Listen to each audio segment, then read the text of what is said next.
여러분 안녕하세요. 네, 일요일날 수고 많이 하십니다. 저는 김기현 의원 땅 투기 및 권력형 토착 토건 비리 의혹 진상조사 TF 단장을 맡고 있는 황운하 의원입니다. 오늘 이 TF에서 활동하시는 의원님과 또 울산 지역 원외위원장님들이 함께해 주셨습니다. 먼저 참석해 주신 분 소개해 드리겠습니다. 우리 TF의 부단장 겸 간사를 맡고 계신 양이원영 의원님이십니다. 울산 시당 위원장을 맡고 계신 이선호 위원장님이십니다. 맞습니다. 울산 지역 동구 지역위원장을 맡고 계신 김태선 위원장이십니다. 맞습니다. 그러면 지금부터 배부해 드린 이 자료를 이렇게 나누어서 읽어드리고 이어서 백브리핑을 통해서 질문에 답변해 드리는 그런 순서로 진행하겠습니다. 그럼 먼저 이선우 위원장님.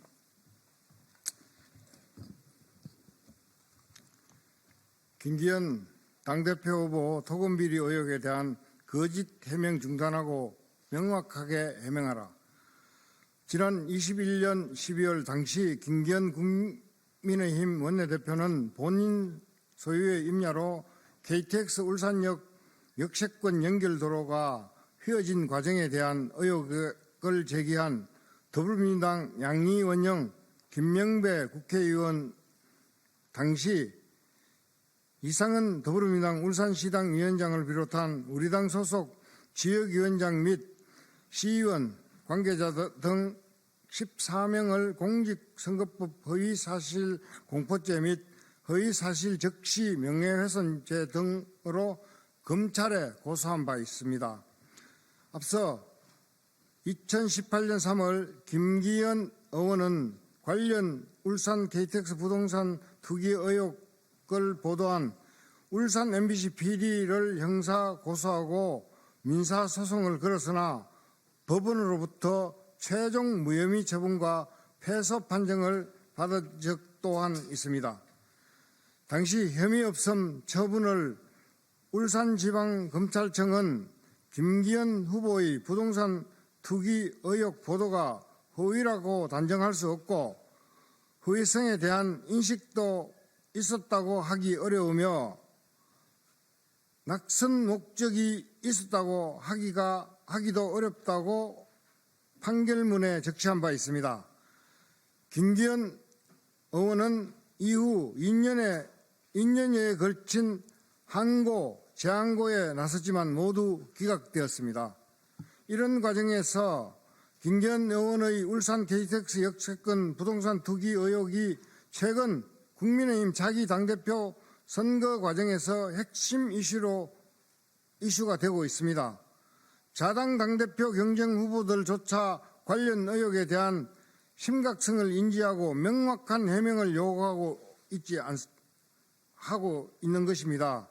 그러나 김기현 후보는 당시 해당 토지를 교회 지인이 사업이 어려워지고 부도 위기에 몰려 매입한 것이며 노후 소일거리로 목축을 위한 용도로 매입한 것이라고 하고 KTX 울산역 논의는 김기현 후보가 땅을 산 지 6년 뒤에 논의가 되었고 KTX 노선이 울산 근처에 가지 않고 대구에서 바로 부산으로 가게 되었으니 자신이 해당 토지 구매한 것은 KTX 울산역과 무관하다고 주장합니다. 또한 울산 KTX 역세권 연결도로가 본인 소유 토지로 휜 것에 대해서도 당시 영향력을 행사할 수 있는 위치에 있지 않았으며 시세 차익이 1,800배에 달할 수 있다는 얘기 또한 아파트 부지 공시지가와 비교하면서 현재 100배가량이고 본인 부지에 100% 터널이 지나가며 상당수 면적이 고압 송전선의 선하지인 관계로 막대한 시세 차익은 말도 안 된다는 허위사실이라고 주장하고 있습니다. 한편 김기현 의원은 문재인 정권 시절 관련 수사를 다 받았고 문재인 정부가 본인을 죽이려고 영장 청구를 39번 했다고 주장합니다. 김기현 후보의 이런 해명은 사실과 다른 점이 확인되어 여전히 여러 의구심을 제기할 수밖에 없습니다. 첫째, 김기현 당시 울산광역시 고문변호사로 KTX 울산역 유치운동가 노선 등 내부 정보를 활용할 수 있는 위치에 있었다는 점입니다. 김기현 의원은 1996년부터 1998년 8월까지 울산광역시 고문변호사였습니다. 1998년 2월 해당 부지를 구매할 당시 내부 정보를 활용할 수 있는 위치에 있었습니다. 1997년 울산 인근으로 신경주 역사가 확정되자마자 고속철도 울산역 유치 범시민추진위원회가 결성되고 울산역 유치 운동이 벌어집니다. 그 1년 뒤에 김기현 당시 울산광역시 고문변호사는 KTX 노선 인근의 구수리 땅을 구매합니다. 김기현 후보가 땅을 산 6년 뒤에 KTX 울산역 논의가 되었고 KTX 노선이 울산 근처에 가지 않고 대구에서 바로 부산으로 가게 되었으니 자신이 해당 토지를 구매한 것은 KTX 울산역과 무관하다는 주장은 거짓 해명입니다. 둘째, 김기현 당시 변호사가 KTX 역세권 땅을 김땡땡에게서 구매하게 된 경위가 수상합니다. 김기현 후보는 방송에서 교회 지인이 사업이 어려워지고 부도 위기에 몰려 매입해 주었다고 했는데 매입한 상대 측이 김땡땡이며 김땡땡은 토지주로부터 매입하고 소유권 이전을 한 지 하루 만에 김기현에게 매매합니다. 부도 위기에 몰린 이가 땅을 왜 매입했을까요? 그리고 왜 땅의 소유권을 이전한 지 하루 만에 다시 김기현에게 매매했을까요? 이해가 되지 않는 상황입니다. 울산에서는 김땡땡 씨가 부동산 매매와 경매를 업으로 하는 이로 김기현 당시 변호사 사무실에서 운영하던 경매 전담팀의 일원이었다는 풍문이 있습니다. 김기현 당시 변호사와 김땡땡 씨는 어떤 관계인지 해명하시기 바랍니다.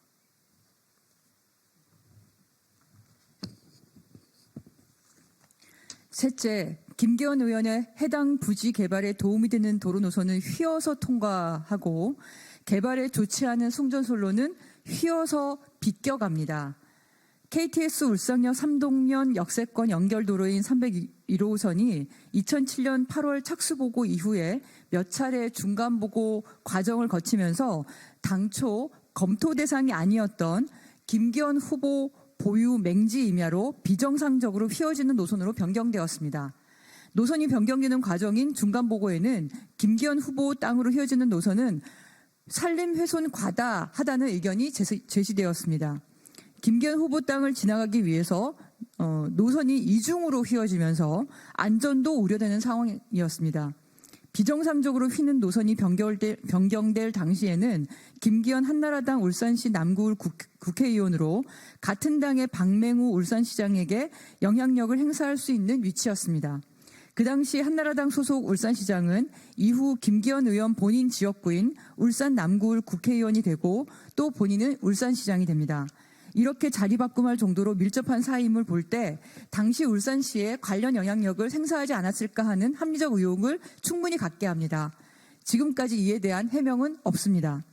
한편 토지 개발에 부정적인 영향을 끼치는 고압 송전솔로는 김기현 후보 땅을 지나는 직선솔로 대신에 땅 경계면을 따라 비껴가게 휘어져 있습니다. 상당수 면적이 고압 송전솔로의 선화지라는 해명은 사실과 다릅니다.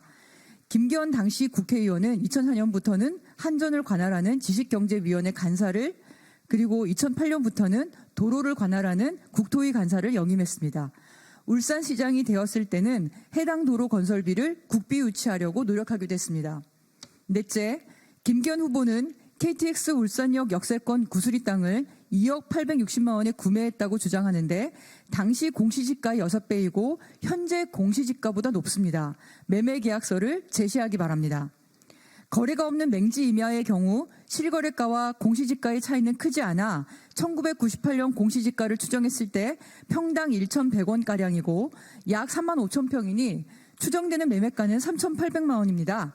그런데 김기현 후보는 해당 맹지 임야를 2억 860만 원에 구매했다고 밝혔습니다.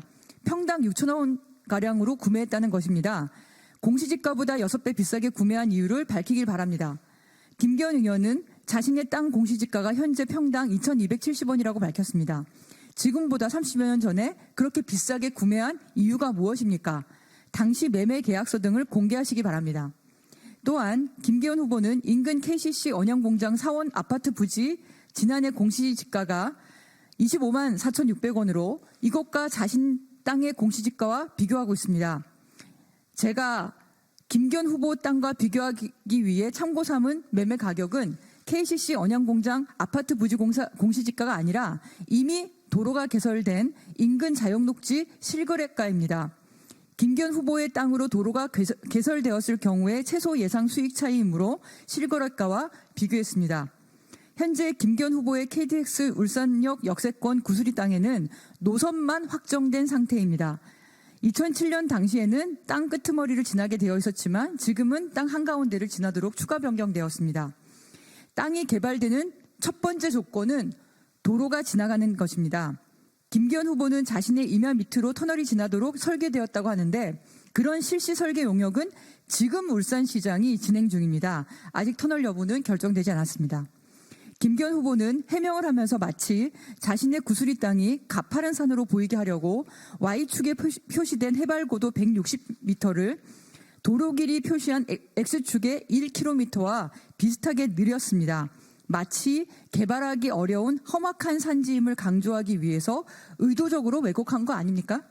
실제 현장에 가보면 야트막한 구릉지에 밤나무가 듬성듬성 심어져 있습니다.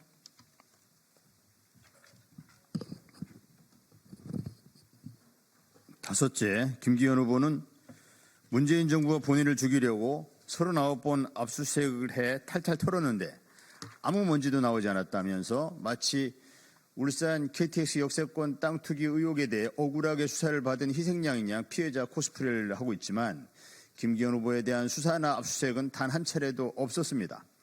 땅 투기 의혹에 대해서도 김기현 후보에 대한 수사를 진행하거나 압수수색 영장을 집행한 사실이 없습니다. 모두 본인의 측근 형제들 관련한 비리건이었습니다. 김기현 의원은 울산시장, 국회의원을 거치면서 오랫동안 울산의 유력 정치인으로 자리매김해왔기 때문에 어떤 인허가권에 충분히 영향력을 행사하거나 직접 인허가권을 행사할 수 있는 위치에 있었던 사람이었습니다. 경찰이 수사를 진행한 것은 김기현 의원의 형제의 토착 토건비리 사건 때문입니다. 2014년 3월경 당시 새누리당 국회의원이자 울산시장 후보였던 김기현 의원의 동생은 울산 지역 건설업자에게서 아파트 사업권을 되찾아주는 대가로 30억 원을 지급받기로 하는 내용의 계약을 체결합니다. 울산 지역 건설업자는 김기현 의원이 울산시장이 되어 영향력을 행사하면 아파트 사업권을 되찾아올 수 있다고 판단했기 때문에 계약을 체결했다고 합니다. 김기현 의원 동생은 수사 과정에서 30억이 용역계약 형식을 띠고 있지만 실질은 인허가 관련 영향력을 행사하는 대가의 자금이었다고 자백을 합니다. 경찰이 이를 근거로 검찰에 기소 의견을 송치했지만 검찰은 납득을 할 수 없는 이유로 불기소 처분합니다. 울산시장인 김기현 의원의 영향력을 기대하고 동생에게 30억을 지급하기로 한 사건은 곽상도 의원의 영향력을 기대하고 아들에게 50억 퇴직금을 지급한 사건과 같은 구조입니다. 울산 향판 출신이자 지역 실력자들과 밀접한 네트워크가 형성되어 있는 김기현 당시 울산광역시 공무변호사는 어떤 경위로 땅을 매입하게 된 것인지 또한 1800배 시세 차익 논란을 빚게 된 KTX 울산역 역세권 연결도로 휘어짐은 어떤 경위로 이루어지게 된 것인지 명백히 밝혀야 합니다. 이외에도 지역 건설업자에게 아파트 시입 사업권을 되찾아주는 조건으로 동생이 받기로 한 30억 용역계약 사건에 어떻게 관여되었는지 낱낱이 밝혀져야 합니다. 김기현 의원이 법조 카르텔과 지역 토착 토건 세력 네트워크를 활용하여 얼마나 많은 부정부패를 저질렀는지 국민들은 궁금해합니다. 특검을 시행하여 김기현 의원의 지역 토착 토건 비리를 국민들 앞에 낱낱이 밝혀야 합니다. 이에 더불어민주당은 김기현 의원의 울산 KTX 역세권 땅 투기 의혹 관련 진상조사단을 구성하고 철저한 진상규명에 돌입할 예정입니다. 이번 토착 토건 비리 진상규명은 시민이 적시한 적극적인 요구입니다. 국민의힘 당대표 후보들마저 관련 의혹을 밝히라고 공격하는 마당에 집권 여당의 유력 당대표 후보인 김기현 의원은 정당 간의 투쟁이나 공격으로 시선을 돌리려 하는 등 사건의 본질을 흐리지 말고 국민에게 자신의 부동산 관련 의혹에 대해서 명확히 해명해야 할 것입니다. 2023년 2월 26일 김기현 의원 땅 투기 및 권력형 토착 토건 비리 의혹 진상조사 TF